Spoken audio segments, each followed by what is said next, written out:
Americana. What is Americana?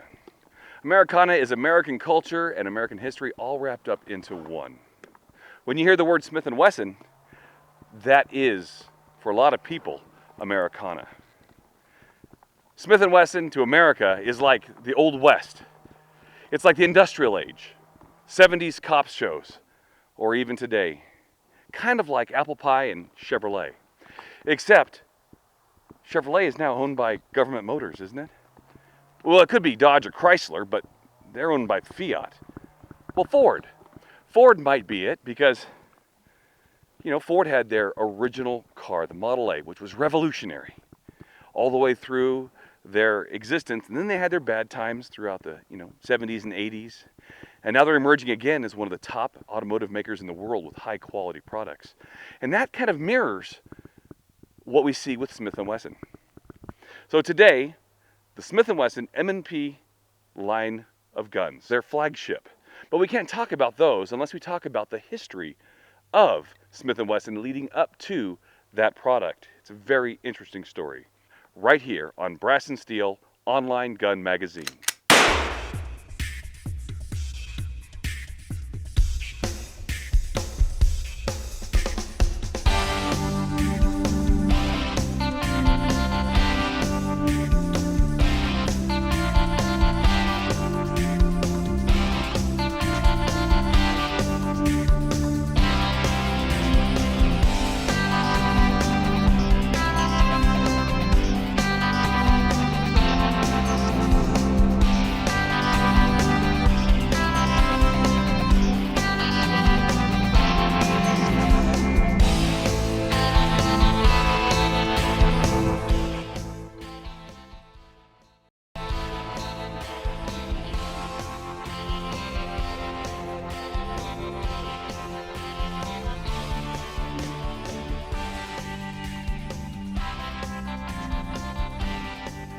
Hello, I am Todd Cotta, and this is Brass and Steel Online Gun Magazine. Thank you for coming along today, and thank you for the early success on YouTube, where you're going to find videos on the HK guns, the Springfield EMPs, the XDM 45 3.8. All those videos are doing so well, and it's you that are making that happen. Thank you again for going by there. And don't forget, we have a brand new website, brassandsteelmag.com. There I have all these videos showcased, a lot easier to get to than YouTube, that's for sure. Plus I have a store there. I have a contact us. If you have any questions, if you want to see a gun review, if anything like that happens, you can go right to the contact us page and email me directly. So let's have some gun. I want to play what you want to see, so let's do that, okay? But today, we're not here to talk about me or the website. We're here to talk about the Smith and Wesson line of guns, their flagship, the M&P. Currently, they make the rifles, they make revolvers, and what we're going to talk about today is the M&P pistols.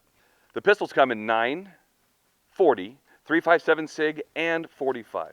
You can get them in many different barrel lengths, including compact all the way up to full-size duty frame. So, we cannot talk about these guns, though, unless we back up just a little bit and talk about the history all the way back to 1852, when Horace and Daniel, Smith and Wesson, decided to start the Volcanic Arms Company with the Volcanic lever-action pistol. After about 4 years of trying to make a volcanic pistol, they went bankrupt, which a lot of companies do. But the American spirit in them prevailed. And soon the Smith and Wesson Arms Company was formed. They immediately got into making the Model 1, the Model 2. And then something happened out there during that time. It's called the Civil War. The Civil War showed Smith and Wesson that they could produce a lot of guns, and it grew their company tremendously throughout that time. Smith and Wesson began sending guns all across the world. Here at home, though, they were developing a gun, a revolver, that would define what revolvers are for decades to come. The Smith & Wesson Model 3 was affectionately known as the Schofield. Schofield. How do you know about the Schofield? I'm carrying them. You're carrying them? You got one on you? I got one. I got two. Wow, that's incredible. Do you mind to take a look at them real quick? Interesting. This is a Schofield crack barrel. Huh. Can I see it real quick? Sure can. Looks like when you open it up, the round comes out. What's that all about? Well, that was made for the cowboys in the West for ejecting their bullets while they were riding the horses. So they could be riding their horse and reload. they would hit this button right here, and so it would look something like they're riding along after they're dry. They would cock it back here, they would open it up, and then that would just throw all the bullets out. Yes, sir. And then they would come off their belt and load it up there again and go back after the bad guys. That was the operation, yes, sir. When was this gun made? It was made back in 1870. 1870. Wow. That's incredible. I mean, what a good-looking gun for the times. And it was, 20, 30 years? How many years did they make this? Up to about 1914. Wow. And this gun was used for? It was used for, like, stagecoach riding, the sidecar, or the gentleman that was holding the gold and stuff like that on the stagecoaches. Gotcha. Self-protection. Was there a military application for this, too? There was a military. They used it in the U.S. services during the war. It was a standard issue. They were also well known for like lawmen, outlaws, well known as like Jesse James. So I mean, at the time, the Colt was a direct competitor to this gun at the time. Yes. Interesting. Oh, wow. So what you doing out here? I'm just out here getting ready to head to California. California? What's out in California? Gold. Gold. Gold. You're gonna be going gold rush, huh? Yes, sir. I'm gonna take the family and head to California. And this is this is the perfect gun to take over there, isn't it? Yeah, it is. Wow, wow. You ever been there before? Never.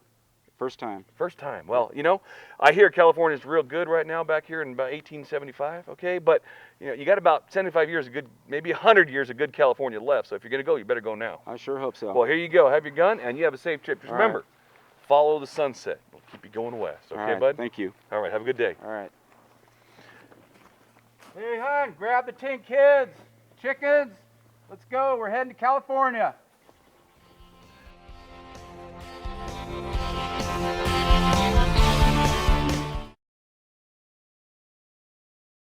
Now we know quite a bit about the Smith and Wesson revolver, which from the Model 3 evolved into the Model 1917, which of course was made in 1917. And the 1917 pretty much became the gun we know today as what a revolver should look like. But we're not here to talk about revolvers, we're here to talk about pistols from Smith and Wesson, so let's get right to that. Smith and Wesson continued tinkering with their guns throughout the decades, and in the mid-1950s came up with the Model 39. Now, where does that number come from? At the same time, Walther had the Model P38. So, of course, plus one number means it must be a better gun. Now, the Model 39 was a direct ripoff of what would look like a Browning 1911, although internally it was very, very different. The gun picked up popularity very quickly, and the next thing you know, law enforcement, gun enthusiasts, even the Navy SEALs picked this gun up for their use. It was originally chambered in the 9mm round, and it was a staple for Smith & Wesson for years and years and years, all the way through 3 generations of guns that up until recently have been in production with Smith & Wesson. Well, as the decades rolled on for Smith & Wesson, they began to see some internal and some management problems while they were developing their guns. At one time, a British company actually owned Smith & Wesson. And as all these things are going, they're changing CEOs, they have problems with their management style, they're having competition problems. Then the day came that rocked the entire gun industry to its core. The day that showed complacency in the U.S. gun manufacturing market, just like what happened with the automotive industry in the 80s, when the Honda Accord came out and absolutely tore the U.S. automakers industry to bits. About that time, Smith & Wesson had the attitude that America was the best and the rest of the world didn't matter, which caused them in the early 1990s to have their pants kind of caught around their ankles. Hi, can I help you? Hi, I'm from Smith & Wesson. I'm a marketing rep, and I'd like to show you this brand new Model 4506. Wow, that's something else. Tell me about the gun. This is our new platform that is going to surpass everyone else. It's based on the world's favorite 45 auto that everyone loves, and it's just the gun I'd like you to. You know, there's this company. I think they're from Austria. They have a gun. Plastic. They have I think they're plastic gun. Do you know what I'm talking about? I'd really rather not talk about foreigners. I mean, that's a nice gun, but what about this plastic gun? Well, like you said, it's plastic. It's going to break. It's going to give you failures in the field. Law enforcement's never going to accept plastic. I mean, you wear it on your belt all day, it's going to fail. They're not even going to allow them into America. Yeah, well, that's all well and good, but hey, what happened to your pants? Ooh. Hold this, please. Oh, yeah, no problem. Excuse me, I'll be right back. Okay. The invention of the Glock 19 put the entire gun industry on its ear. Everybody started scrambling, but the problem is they were a plastic gun. So even the public was somewhat reserved at going out and buying Glocks. And then there was the hysteria about airport screeners, plastic gun, it's going to blow up in your hand, lots of press. But like they say, there's no such thing as bad press, and Glock maximized that press. You could almost hear the collective weeping of all the engineers all around the world in the gun industry. Like many American companies, Smith and Wesson rushed to market as soon as they can an answer to the Glock 19. So in 1994, Smith and Wesson came out with what they felt was the answer to the Glock 19. It was called the Smith and Wesson Sigma. Well, hi again. What's this you have here? I'd like to introduce to you the brand new Smith and Wesson Sigma. Wow, brand new, huh? Can you tell me about the gun? It's a polymer-based gun, and it's just gonna blow the lid off of sales of anything Smith has sold in the past. That looks a little bit familiar. That's an original gun, right? I mean, It's an original gun. This is a brand new Smith and Wesson design. but didn't Glock sue you for that gun? That's a complete misunderstanding. They just think that plastic means that they invented it. How's sales going on this thing right now? Well, it takes time to build customer loyalty and introduce a brand new product that's a phenomenal product that people will just have to learn to like. Sales going good? It'll take time. Hey, what happened? You probably got a lot of work to do, don't you? I'll be back. All right, good luck.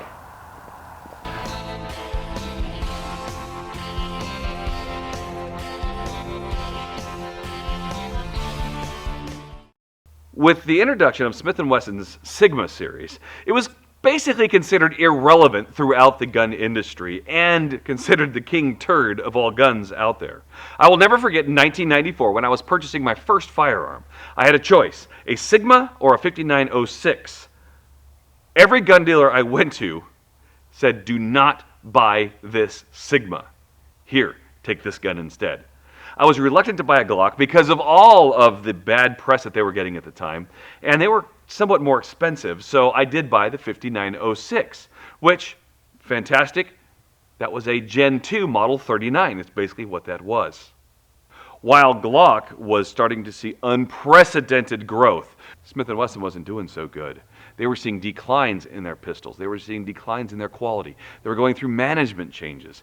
They made a deal with the Clinton administration. Matter of fact, the only gun manufacturer that would make a deal with the Clinton administration for safer guns. I don't know if you remember having fingerprint analysis computers on guns so only you can shoot it and those things.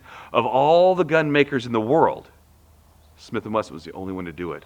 People went nuts, started boycotting them, bad press. They had a felon as the CEO for a while. Nothing was working out right for Smith & Wesson. It got to a point where things had to change. And then it happened. Engineers at Smith & Wesson were told, here we go. You make a pistol that we can make world class or go home. And that's when it happened. They began to work on a gun that was released in 2005, the Smith & Wesson M&P.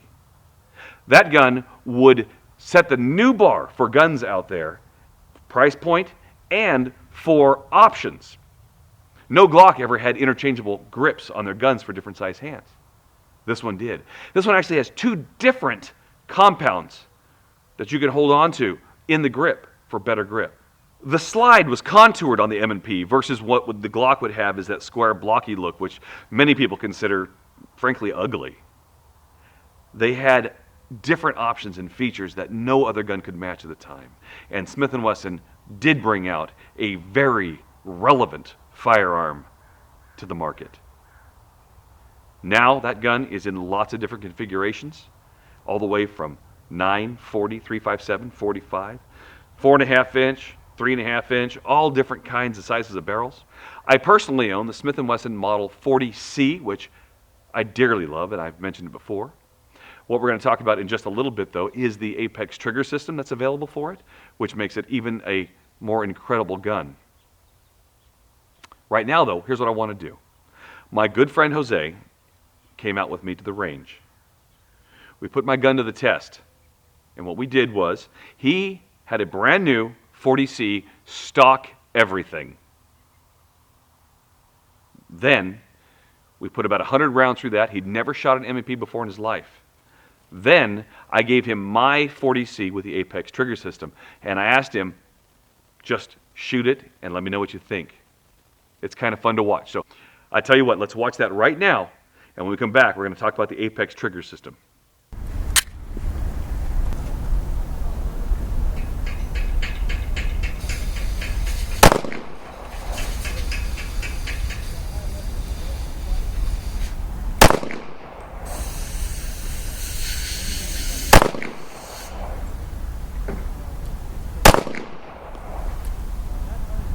What I like about this gun is the way it feels, the way it handles, and the way it shoots and its accuracy. This is the exact same gun with the Apex trigger, and just know this. When you're ready to fire, touch the trigger. Do you understand? Yes. Do not yank the trigger.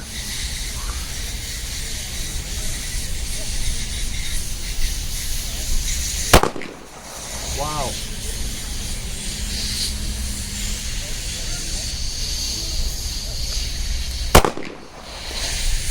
Wow, this is amazing.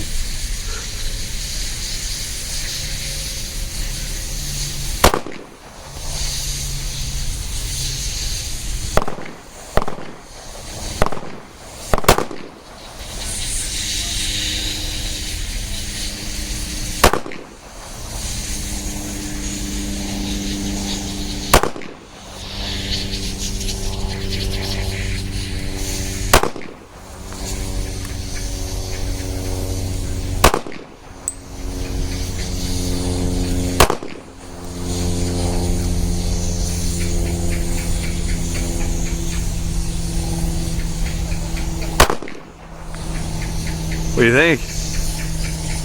That's quite a difference. I think I like this trigger pull a lot better, personally.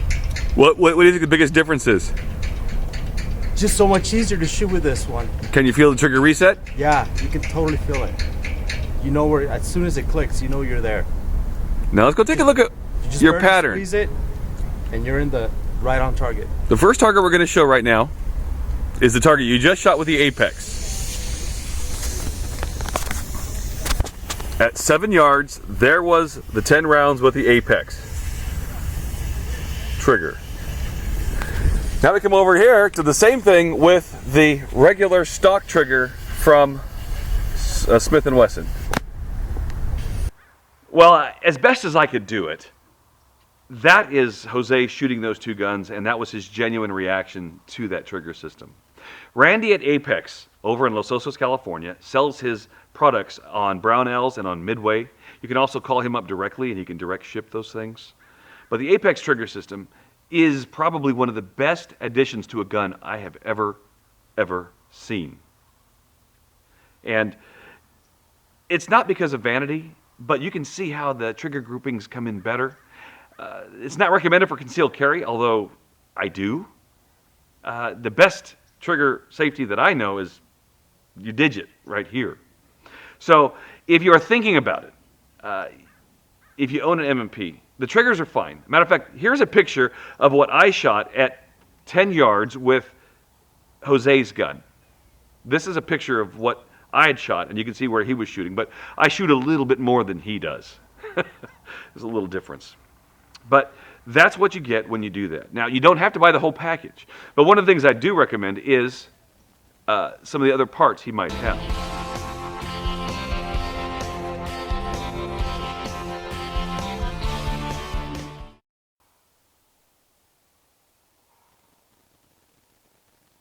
Now, the Smith and Wesson M&P series is not without its complaints also. Probably the biggest complaint about the M&Ps is the trigger. Not necessarily the whole trigger, but the trigger reset. People that have Glocks are used to hearing that click and feeling that reset when you're releasing the trigger. On the M&Ps, you can't feel it or hear it, but you can use it like you would use a trombone, knowing exactly where the sweet spot is by getting used to shooting the gun. Now, I don't want to labor the point, but Randy over at Apex does have a part that you can put in your gun which does give the click and the feel of the reset on the trigger. So there you have it. The M&P line of guns. Something that Smith and Wesson needed to do to be solvent as a pistol manufacturer in the United States. Once again, thank you for all the hits on YouTube. Thank you for going by brassandsteelmag.com. It's amazing what's happening over there. Remember, you can use that resource. I have links. I have all my videos there at brassandsteelmag.com. So go on by there, take a look around, and if you want, send me a note. Contact us, emails me directly with any questions you have, any gun reviews you want to see, or anything you have going on in your life when it comes to guns. There you have it. The M&P pistol from Smith and Wesson, right here on Brass and Steel Online Gun Magazine.